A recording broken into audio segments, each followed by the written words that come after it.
Hello दोस्तों, नमस्कार। Welcome back to curious for the daily dose of Indian football. तो सबसे पहले बात करते हैं इंडियन फुटबॉल में एट द मोमेंट जो एकमात्र पॉजिटिव चीज़ थी वो था वुमेंस फुटबॉल की, जहां पे हमारी सभी national team, senior team, under 20 and under 17 तीनों एशियन कप के लिए नेक्स्ट ईयर क्वालिफाई हो चुकी है। बट अनफॉर्चुनेटली वहाँ पे भी एएफएफ के मिसमैनेजमेंट की वजह से चीज़ें डाउनवर्ड्स डायरेक्शन में जाती हुई देखने को मिल रही है और हमारी जो वुमेन्स टीम है उनकी प्रिपरेशन को एक और बड़ा सेटबैक यहाँ पे झेलना पड़ा है। सबसे पहले तो हम सबको पता है कि आईडब्ल्यूएल जो सितंबर में स्टार्ट होने वाला था वो यहाँ पे आपका अभी तक स्टार्ट नहीं हुआ। उसके बाद अभी जो कल से 24 नवंबर से FIFA women's international window start हो रहा था और उसके लिए एएफएफ ने नॉर्थ मैसेडोनिया जो यूरोप का कंट्री है उसका टूर प्लान किया था, वो अब कैंसिल हो चुका है due to the visa issues. यहाँ पे ये टूर कैंसिल हो चुका है लास्ट मोमेंट पे and now AFF is looking for some other option कि जहाँ पे वो कोई लास्ट मोमेंट पे कोई कंट्री खेलने के लिए एग्री हो जाए। फिलीपाइंस को भी वो यहाँ पे बातचीत कर रहे हैं। सो लेट्स सी क्या लास्ट मोमेंट पे कोई वो मैचेस का अरेंज कर पाते हैं for this international window. But this shows how badly this AFF management is run by this regime of Kalyan Choubey because women's football की जो अच्छा कर रहा था और उनको एक बेस्ट पॉसिबल वे में आपकी ओर से support in terms of the preparation wise मिलना चाहिए था। आपने पहले आईडब्ल्यूएल सही टाइम पे स्टार्ट नहीं करके यहाँ पे एक झटका दिया। अब यहाँ पे इस तरह के मैचेस भी आप टाइम पे ऑर्गेनाइज नहीं कर पा रहे हो। 10 नवंबर से टीम का ऑलरेडी कोलकाता में कैंप लगा हुआ था।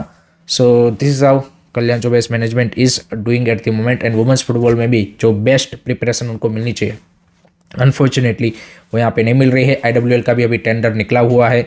30 तारीख तक के बाद ही हमें पता चलेगा कि भाई क्या कोई आईडब्ल्यूएल के लिए बीडर है कि नहीं है एंड देन 20th को यहाँ पे वो आईडब्ल्यूएल स्टार्ट करने का प्लान कर रहे हैं। So this is really really unfortunate to see कि भाई यहाँ पे हमारी वुमेंस टीम का जो प्रिपरेशन है वो हैम्पर हो रहा है कि जहाँ से कुछ उम्मीद बनी थी। But this is how things at the moment in Indian football. आपके क्या ओपिनियन है, आपके क्या थॉट्स है, कमेंट सेक्शन में बिल्कुल बताइए। सेकंड बात करते हैं कल खेले गए इंडिया अंडर 17 के पहले एएफसी अंडर 17 क्वालिफायर मैच के बारे में कि जहाँ पे उन्होंने एक डिसअपॉइंटिंग स्टार्ट की है एंड पैलेस्टाइन के सामने एक 1-1 का केजी ड्रॉ खेला।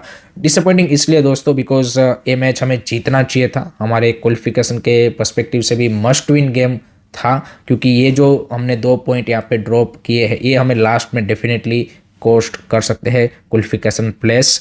दूसरी चीज़ की होम टीम का हमें एडवांटेज था। हमने ओवरऑल अगर आप 90 मिनट देखेंगे तो we created a really good clear cut 3-4 chances, but unfortunately हमारी फिनिशिंग भाई थर्ड क्लास थी। And on the other side Palestine भाई आप देखिए वीज़ा इश्यू के चलते वो एक दिन पहले ही वहाँ पे आए थे एंड उसके बावजूद भी जिस तरह का उन्होंने particularly I think second half में जिस इंटेंसिटी के साथ वो खेले, I think that was the difference maker. And वहाँ पे कहीं ना कहीं again Viviano Fernandes and his boys unable to capitalise the opportunities they get in the second half and एक यहाँ पे आपके पास 3 पॉइंट लेने का जो बढ़िया मौका था वो आपने गवा दिया है। इसी ग्रुप में जो दूसरा मैच था वहाँ पे भाई चाइनीज़ ताइपे एंड लेबनान का मैच 0-0 से ड्रॉ रहा है। सो दैट्स गुड कि वहाँ पे दोनों टीमों ने पॉइंट ड्रॉप किए हैं। बट अगर आप हमारे सभी ओपोनेंट्स देखें तो उसमें भाई पैलेस्टाइन वॉज दी टीम की जो आप बोल सकते हैं कि क्वालिटी वाइज यहाँ पे आपको उनको बीट करना ही करना चाहिए था। बट अगेन जैसे मैंने बताया कि हमने एक गोल्डन अपॉर्चुनिटी यहाँ पे मिस कर दिया है। लेट्स सी रिमेनिंग तीनों जो मैचेस है उसमें हमारी टीम किस तरह की परफॉर्मेंस पुटअप करते हैं and they have to get the points and to go top of the table to qualify for the Asian Cup. What's your thought, comment section में बिल्कुल बताइए। थर्ड बात करते हैं आज खेले जाने वाले ईस्ट बंगाल वुमेन्स टीम के third AFC women's Champions League match के बारे में, जो कि काफ़ी इंपॉर्टेंट मैच है एंड ईस्ट बंगाल की वुमेन्स टीम के पास एक हिस्ट्री क्रिएट करने का मौका है। बिकॉज आज अगर वो उज्बेकिस्तानी क्लब नसफ को हरा देते हैं या फिर इवन ड्रॉ भी कर देते हैं they will qualify for the knockout of AFC women's Champions League and वो ऐसा करने वाले पहले इंडिया के क्लब बन जाएंगे। सो इंडिया का भी एएफसी लेवल कंपटीशन में, क्लब कंपटीशन में एक यहाँ पे नाम करने का उनके पास मौका है। एंड नसफ का अगर आप यहाँ पे रिकॉर्ड देखे तो उन्होंने भाई वुहान जिंगदा के सामने ड्रॉ खेला था, लेकिन उसके बाद सरप्राइजिंगली भाई बम खातून के सामने वो हार गए। So that gives opportunity to East Bengal. And जो यहाँ पे पिछले 2 मैचेस में एक सबसे बड़ा ड्रॉबैक दिखा है ईस्ट बंगाल का कि उनकी भाई फिनिशिंग यहाँ पे बेटर होनी पड़ेगी if they want to beat Nasaf. And Nasaf is basically भाई Uzbekistani women's national team. Most of the player जो नसफ के हैं वो उनकी सीनियर टीम के लिए भी खेलते हैं। तो रिसेंटली हमने भाई उज्बेकिस्तान की वुमेंस टीम के सामने भी मैचेस हमारी प्लेयरों ने खेले हैं। So they have enough idea. So I think this is gonna be a interesting close match, but I think East Bengal have to go for that a draw or a win to qualify for the knockout, and that would be a historical thing if they able to achieve that milestone. आपकी क्या expectation है team से, आपकी क्या thoughts है, comment section में बिल्कुल बताइए। नेक्स्ट उसके बाद बात करनी है भाई आईएसएल के अपडेट के बारे में। फैंस अभी भी पूछ रहे हैं कि भाई आईएसएल का क्या अपडेट है, क्या सीन है। तो जैसे मैंने कल बताया कि भाई कोर्ट ने जो सारा पावर है वो अब दे दिया है भाई गवर्नमेंट को कि भाई आप मीडिएटर बन के AIFF, potential Bidder's and club के साथ बैठ के एक प्लान बनाइए एंड फिर हमारे पास आइए, तो फिर हम उनको भाई यहाँ पे अप्रूव करेंगे। तो बेसिकली सीन ये है अब कि भाई यहाँ पे विथ इन 2 वीक में यहाँ पे बहुत जल्द I think government, Bidder's and AIFF की मीटिंग होगी। एंड उसके बाद ही आईएसएल का जो फ्यूचर रोड मैप है वो हमें मिल पाएगा कि एग्जैक्टली कब स्टार्ट होगा, कैसे स्टार्ट होगा, क्या सीन पूरा आईएसएल का रहने वाला है। तो इसके रिगार्डिंग फैंस को अभी भी जो ऑफिशियली अपडेट है वो कुछ दिन के बाद ही मिलेगा जब ये मीटिंग प्लान की जाएगी। आईएसएल क्लबों ने ऑलरेडी एआईएफएफ को बोला है कि आप जल्द से जल्द इस मीटिंग को कॉल अप कीजिए, लेकिन लेट्स से गवर्नमेंट की ओर से स्पोर्ट मिनिस्टर भी आई थिंक इसमें इन्वॉल्व है। सो लेट्स सी सभी का अगर टाइम अरेंज होगा उस हिसाब से फिर मीटिंग होगी and then we will get to know कि भाई कौन से कमर्शियल पार्टनर को ऑन बोर्ड लाके यहाँ पे आगे लीग का प्लान किया जा सकता है।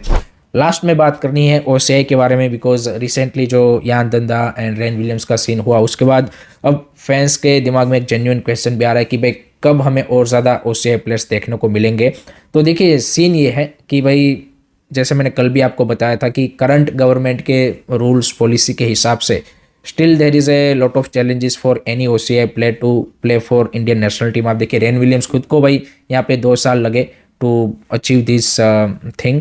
सो अभी के रूल्स के हिसाब से और रेन विलियम्स ने जो रास्ता अपनाया उस हिसाब से भाई किसी भी, चाहे वो यान दंदा हो या फिर कोई और ओसीआई प्लेयर हो, उनको भाई इंडिया के लिए खेलने के लिए 2 जो सबसे बड़े टास्क है वो फुलफिल करने पड़ेंगे। एक तो पहले भाई इंडिया में उनको एक यहाँ पे लॉन्गर पीरियड ऑफ टाइम के लिए रहना पड़ेगा, जैसे रेन विलियम्स पिछले 2 साल से यहाँ पे रह रहे थे।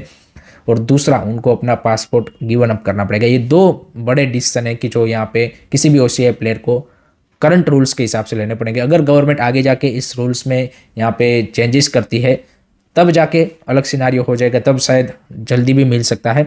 एंड दूसरा कि यान दंदा जैसे प्लेयर की जो अपने 26, 27, 28 की एज में है वो अपने करियर के लास्ट क्लब करियर के 4-5 ईयर्स के लिए देख सकते हैं कि भाई सपोज आईएसएल अभी रेगुलरली आगे अगर होगा तो वो भाई इस तरह का ऑप्शन चूज कर सकते हैं। तो they can go for Ryan Williams route की जहाँ पे रेन विलियम्स भाई 30 साल की एज में इंडिया आए, बेंगलुरु एफसी के लिए खेले 2 साल and then he applied for the citizenship and he able to play for the national team. तो सिमिलर रूट यहाँ पे जो ये हमारे यूरोप में भी 2nd, 3rd डिवीजन में इस तरह के ओसीआई प्लेयर खेल रहे हैं वो, क्योंकि भाई फिर एट द एज ऑफ 30 यहाँ पे they also find difficult to get a better contract in Europe. So शायद वो फिर आईएसएल के लिए यहाँ पे आई वुड से कि चांस ले सकते हैं, बिकॉज आईएसएल में उनको बेटर कॉन्ट्रैक्ट मिलेगा। So they might play for 1 or 2 years in ISL and then applied. तो वो एक ऑप्शन उनके लिए रियलिस्टिक ऑप्शन बन सकता है। तो अगर आप उस टाइम फ्रेम से देखेंगे तो अभी भाई करंट सिचुएशन में भाई किसी भी प्लेयर को आने के लिए मिनिमम अब 2 साल का एक टाइम फ्रेम लेके चलिए कि उनको उतना टाइम लगेगा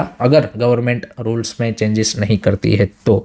सो that is the update on OCI players and that's it from my side guys regarding today's Indian football news. I hope कि आपको वीडियो पसंद आया होगा। Keep supporting Indian football, don't forget to like, share and subscribe to this series. जय हिंद, जय भारत।